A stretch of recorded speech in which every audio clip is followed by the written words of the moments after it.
ओम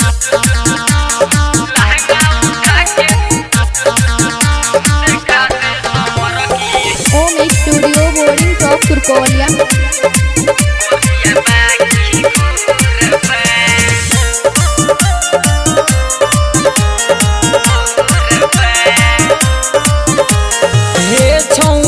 फूल झड़िया हिलाओ तनी आपन कमरिया 500,000 लेके तनी सट जुना हमार पजरिया। हे छौड़ी फूल झड़िया हिलाओ तनी आपन कमरिया 500,000 लेके तनी सट जुना हमार पजरिया। ऊपर बालू करे जहाँ रूपवा तोहर कटोरबा लहंगा उठा के देखा दे रे गोरकी करिया बाकी गोरबा। लहंगा उठा के देखा दे समर की करिया बाकी गोरबा।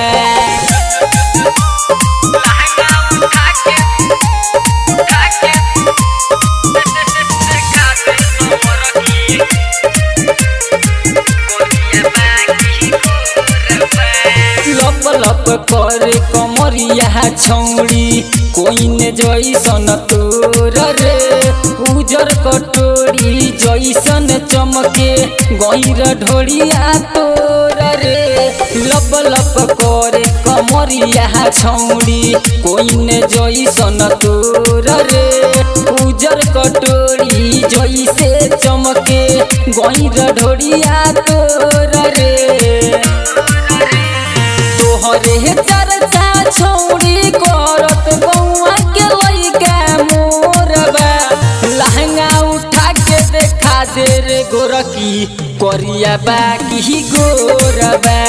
लहंगा उठा के देखा दे पतर की करिया बाकी गोरबा। दिखा दे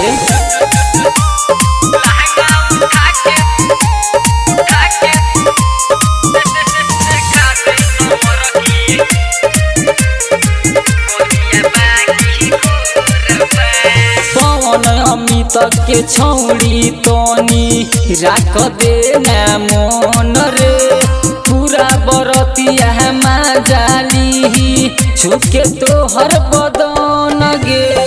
अमित पवन के छौड़ी तनी राख दे ना मन रे पूरा बरतिया जाली छुके तोहर बदन रे। तोहरे चक्कर में सुनर छौड़ी कोइले अनिलवा सोरबा। लहंगा उठा के देखा दे रे गोरकी करिया बाकी गोरबा। लहंगा उठा के देखा दे समर की करिया बाकी गोरबा। दिखा दे स्टूडियो बोर्डिंग चौक तुर्कोलिया।